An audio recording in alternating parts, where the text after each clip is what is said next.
Hello, I am going to review Chapter 13, Solving Logarithmic and Exponential Equations. This will probably be a long video, so let's get going. In these first couple, we're going to go over some just properties of logs, finding different ways to rewrite logarithmic equations and exponential equations, and then use those forms to actually solve for these unknowns. So in this first equation, I have log base n of 1024 is 5. So n is your base number. So I'm going to rewrite this in exponential form as n to the power of 5 is 1024. So I'm using the argument of 1024 over here. Now if you realize I have some number being raised to the fifth power, so if I want to find out what that some number is, I would just take the fifth root of both sides, which in your calculator, if you were to do that, you would go down to math, and I think it would be the fifth option or so. You would have a root option that would allow you to put a 5 here first, and then the fifth root of 124 would give you an answer of 4. So if you do 4 to the fifth power, to check your answer, 4 to the fifth power would be 1024. Alright, so on the second one then, we are missing the argument. My base number is invisible. When your base number is not expressed, it's just assumed that it's 10. So what I'm going to do is rewrite this in exponential form. So the part that we're missing again would have been our argument. So all that you'll have to do is just take 10 to the sixth power, and that is a million. 6. Cool. All right. On to the next ones. So with this, this is going to be more of a justify type thing. You're going to have to estimate the log to the nearest tenths and then explain how we determine the answer. So I'm going to use a number line in order to demonstrate this.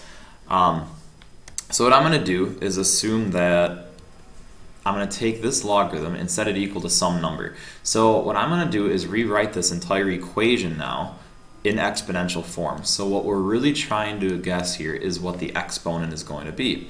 So 2 to some number is going to be 48. So what I want to do is try to trap this x value between two values. So I'm going to determine a power that's below the a number that's below 48 and a number above 48, and then I'm going to work backwards to figure out what x is. Sounds kind of tricky, but what I'm going to do is first just throw a guess out there. I'm going to say I want to know what 2 to the fifth power is. And 2 to the fifth power, if you put that in your calculator, you'll get 32. And then I'll take the next power up. The power after that would be 2 to the sixth power, and that would be 64. So again, you can check that in your calculator. 2 to the fifth is 32, 2 to the sixth is 64. And what that means is 48 is between these two values. So if 48 is between 32 and 64, that means my x value would have to be an exponent between the values of 5 and 6. So on a number line, we'd have 32 here, I would have 64 here, and I would really want to figure out if 48 is closer to the 32 or if it's closer to the 64. And if you take 64 minus 48, it's 16, and if you take 48 minus 32, it's also 16. So since 48 is right down the middle of these two numbers, again, I would imagine that my exponent here was 5 and your exponent here was 6. So my estimate for my exponent would be 5.5. Again, it's right in the middle of those two numbers based off of these two exponential equations. Next one. This is working a little bit backwards. So this says determine the appropriate base of this logarithm. So it's kind of using some of the similar logic. In this case, I'm going to make two number lines because I'm going to end up making a really big guess first. So we're trying to figure out what base number raised to the 1.9 power would give me 35. So I'm going to try a couple of things. I'm going to pretend I'm going to use, I'll use 6 as my base number, and another one would be to use even 7, and just to prove to you why it's not going to be one and it will be the other. So I'm going to throw these guesses out there first. If I use 6, that means that 6 raised, we know that 6 raised to the first power is 6, so I'm going to write that down here. 6 to the first power is 6, and then I'm going to write it down here that 6 to the second power is 36. And what we're really trying to find out is where 35 would be on my number line. So it looks like it would be basically right before 36. If I use 7, I know that 7 to the first is 7, and I know that 7 squared would be 49. So if I'm trying to figure out where my value of 35 would be, that one would be a little bit more to the left. So what we're really focused on, again, is this exponent in this case. We're focused on 1.9. So I'm looking between these two numbers where it's closer to. And since the 1.9 as an exponent is closer to, I'm sorry, let me reword this. Since the 35 is closer to 36, it's very, very, very, very close, I would imagine that the 1.9 would be associated with this top number line, which means that, again, we're solving for the base number. So I'm solving for the fact that my base number would be 6. So I am making an assumption then that 6 to the 1.9 power is 35. And if you go in your calculator, you can definitely check that answer. 6 to the 1.9 power comes out to about 30, 31-ish. 7 to the 1.9 power comes out to about 40. So my best assumption then would be that our b value would be about 6, roughly. Next ones say rewrite each one of these log expressions in expanded form using the properties of logs. So expanding means I'm going to split this logarithm apart for each one of these quantities. So I have 3 different things going on here. I have a value of 3, I have x to the 4th, and I have a y. So the 3 and the x to the 4th are being multiplied, and then we're being divided by y. So I'm going to write this into 3 separate logarithms, all of that having a base number of 7. So I'm going to have log 7 base 3, or I'm sorry, log base 7 of an argument of 3. Now since it's being multiplied by x to the 4th, I'm going to put a plus sign down here, which was one of the rules. Log base 7 of x to the 4th. And since it's being divided by y, I'm going to put a subtraction sign because it's a quotient, and that's log base 7 of y. So now, last step is to get rid of this exponent here using another property. I'm going to rewrite this as log base 7 of 3, and then I'm going to bring the 4 down as a coefficient to my log. So 4 times the log base 7 of x minus log base 7 y. And that would be the entire expanded form of that. We'll do the same thing on the next problem. Even though it's a natural log, it's still a logarithm. So you're going to be able to use the same properties. So I'm going to split this up. Again, we have 3 logs in this problem. So I'm going to separate it as the natural log of 2, and it's all multiplication. So that means I'm going to split it up with plus signs. Natural log of x to the 3rd plus the natural log of y squared. So that's your first line, and now I'm going to bring down this natural log of 2. I'm going to take this exponent and rewrite it as a coefficient to my natural log of x, and then take this exponent and bring it down as a coefficient to the natural log of y. With these ones, we're going to be working backwards. We're actually taking different logarithmic equations and expressing it as a single logarithm. So in this case, my first step is going to actually be to move my coefficients. I'm going to work in reverse order. So I'm going to take my coefficients and move them back up as exponents. So I'm going to rewrite this as log x minus log y squared. And that's just really going to keep our exponents in order. Now you see we only have a subtraction sign here. That's going to transform into a quotient. So when I rewrite this as a single log, x is going to be my numerator and y squared to be my denominator. Again, the subtraction sign turns into a quotient of 2 numbers when you're using a rule. And we'll get to play around with a couple things in this next one because I'll have a plus and a minus. And I'll go about it the same exact way. So the first thing I'm going to do is take this coefficient and rewrite it as an exponent. So this is going to be of x to the 3rd plus log base 4 of y minus log base 4 of z. So I'm taking these 3 separate expressions and I'm going to condense it into one single logarithm. So I'm going to have log base 4. Now since there's the addition sign here, that's going to transfer into a multiplication. So I'm going to write it as x to the 3rd times y. And I have a minus sign, which is going to mean I'm going to have a quotient with z on my denominator. So log base 4 of this entire expression. Next, we're going to be solving equations. So if we have an exponential equation, I'm going to be using a logarithm to get rid of the exponential form. And if I have an exponent or an exponential equation, blah, blah, blah, blah, blah. Okay, if I have an exponential equation, I'm going to use logs. If I have a log equation, I'll use exponents. So for the first 4 problems, we're given exponential equations. So I'm going to use logarithms. And I will show two different ways throughout these problems. The first way is using what's called the change of base formula. What that says is if I rewrite this in a log form, I would end up having the x minus 5 come down, and I would write it as log base 6 of 24. And the change of base formula is a way to rewrite this as log 24 over log 6. So that's what change of base means. The first thing you would do is rewrite in logarithmic form, and then the change of base says I can do this part right here to the right, and that's the part that you're just going to put into your calculator. So I'm going to enter log 24 and close the parenthesis divided by log 6, and then hit enter, and I'm going to end up with 1.77. So at the very end, all I'm going to have to do is add 5 to both sides, and I'm going to end up with an answer of 6.77. So if you want to check this answer, it wouldn't take much time. All you have to do is substitute 6.77 in for x, and you would get 24 on your right-hand side. So that was one method. I'm going to show a different method for this next part of it. With this one, I'm going to use a log property that says if I take my exponent, I can rewrite it in front of a log expression, which is kind of what we did with those the last problems when we were simplifying logs. So I'm going to rewrite this as x plus 4 times log 12, and if I take a log on the left side, I have to do a log on my right side.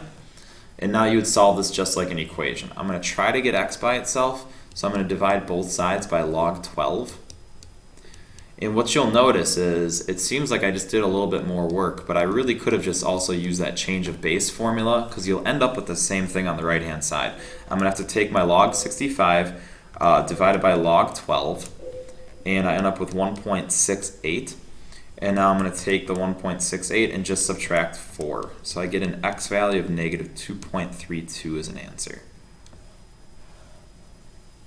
And again, just to verify, if you want to check your answer, just substitute negative 2.32 in for x. And I'm just going to do that on my calculator. So I'm going to take 12 to the power of, in parentheses, I'm putting negative 2.32 plus 4. And when I hit enter, I get 65.0 something, which, because we rounded, that's why it's not exactly 65. But you'll still get that answer, and that just verifies that you are correct. The next ones. With these, it's a little bit different. I'm going to kind of have you take a look at these two problems, and then backtrack to the last slide, where notice my my expression was already in exponential form, was isolated on the left side of the equal sign. In these problems, I have something outside of my exponential part of the equation. So I'm going to have to get rid of that part before I perform any log rules. So in this first one, since 9 is being multiplied by my exponential equation, expression, I'm going to have to divide both sides by 9. So I'm going to rewrite this as 3/5 to the 2x power equals 111. And now we can use our rules of exponents. So there's different ways I'll do this. We could use the change of base, which is what I'll do. I'll bring my exponent down and write this as 2x equals, and I can write this as log of 3/5 with an argument of 111. So again, this is the change of base formula, where what I'm really going to do is write log 111 over log of 3/2. And I'll have 2x on my left side, and the right side you'll have to go to your calculator and punch in log 111, close the parenthesis, and then divide by a log of 1.5, which is what 3/2 is, and you'll get 11.62. So at the very end, I have 11.62 equals 2x, and x is going to come out to 5.81. So the trick with that problem again is that you had to isolate your exponential expression. Oh crap, I went back, I just realized this is 3/5. Oops.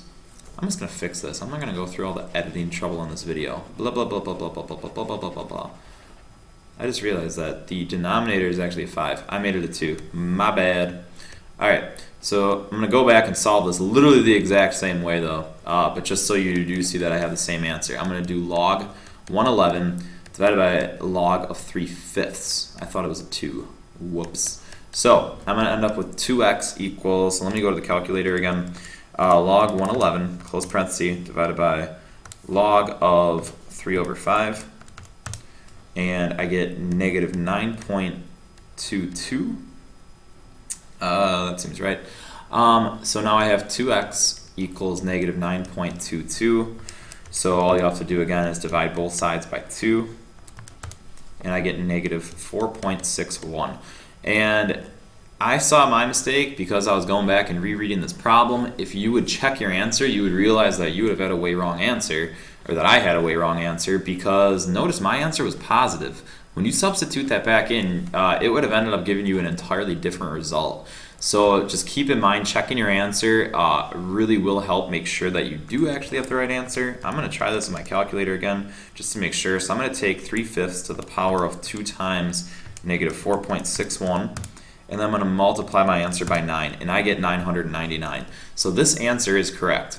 So again, just showing you I can make a stupid mistake just by reading that it was 3/2 or 3/5, whatever it was. But I did get an entirely different answer in the end, and checking your answer is the best way to verify. Next one. What we're going to have to do to isolate is subtract 8 on both sides first. So I'm going to end up with 11 to the x minus 4 power equals 59 minus 8, which is 51. And then I'm going to use either the change of base formula, or I can rewrite this as a logarithmic equation. So I'm going to write this as x minus 4 times log of 11 equals log 51. Divide both sides by log 11. And then I'm going to go to my calculator, and is going to give me x minus 4 equals 1.64. So then at the very end of the problem, you're just going to have to add 4. So x is going to equal 5.64. Again, you go back in the calculator and check. If you take 5.64 and substitute it in, you'd subtract 4, take 11 to that power, add 8, you would get the 59. Alright, almost done. With these ones, we're going to be solving the log equations. So in this first example, what I'm going to do is condense this into a single logarithm. Notice I have a plus sign here. So if I want to move these together, I can write this as log base 4, and I would multiply 8 times x as 8x, and that equals 3. So the inverse of a log is the exponential form. So I'm going to rewrite this in exponential form as 4 to the 3rd power equals 8x.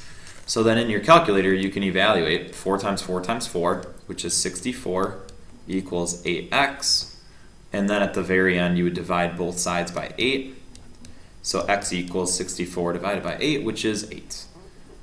And you can check this as well. If there's a math button on your calculator, and there should be a way to, if you have an updated operating system, you can evaluate this entire logarithmic expression here and then enter this expression, and your answer would come out to 3. With the next one, notice it's different because I have logs on both sides, both with a base of 5. So I'm going to condense this down first, just like I did the last problem, into a single log. So I have log base 5 of 2x equals log base 5 of 6. And our rule here is if you have the same log expression on both sides, meaning I have a log base 5 on both of these, they will eliminate, and I will be left with 2x equals 6. And it's really pretty. You can just divide both sides by 2, and you get 3. And that is all for that problem. Short and sweet when you have the same log on both sides, because the expression for the log part just cancels out. With this one, last one for solving, we're going to use natural log. So in that case, the inverse operation for natural log is e. So I'm still going to condense this into a single log. So natural log of 4x equals 4.65. So what you're really going to do to both sides is use e to eliminate the natural log on the left side. And what that's going to do is give you 4x, and on the right side you're going to have to take e, which you would push second in natural log on your calculator. E to the 4.65 power is going to give me 104.58. So then at the very end of the problem, just divide both sides by 4, and I end up with 26.15. And you can check this just like the other ones in your calculator. Push natural log of 26.15, close the parenthesis, plus natural log of 4, close the parenthesis, and I actually got 4.65, and it works out pretty perfect. So that takes us through all the solving, all the precision stuff that you would see, and some of the justification. This would be a problem-solving problem. It is an application using logarithms. So it says the magnitude limit, which is L, of a telescope refers to the magnitude of the faintest star that is observable with a telescope. Stars with lower magnitudes are brighter than stars with higher magnitudes. So the equation L equals log base 6 of d over the 0.257 plus 2 can be used to determine the magnitude limit, so that's what L was, of an objective lens with a diameter, so that's the letter D up here, and it's going to be measured in millimeters. So just like the lens on a camera, this is a lens of a telescope, and D is measuring the diameter, which is measured in millimeters. So good old Lorinda over here purchases a telescope that has an objective lens that is 80 millimeters in diameter. So that's going to be the value we're going to substitute in for D. So what we're determining then is capital L, which is going to be that magnitude limit, and we are rounding to the nearest tenth.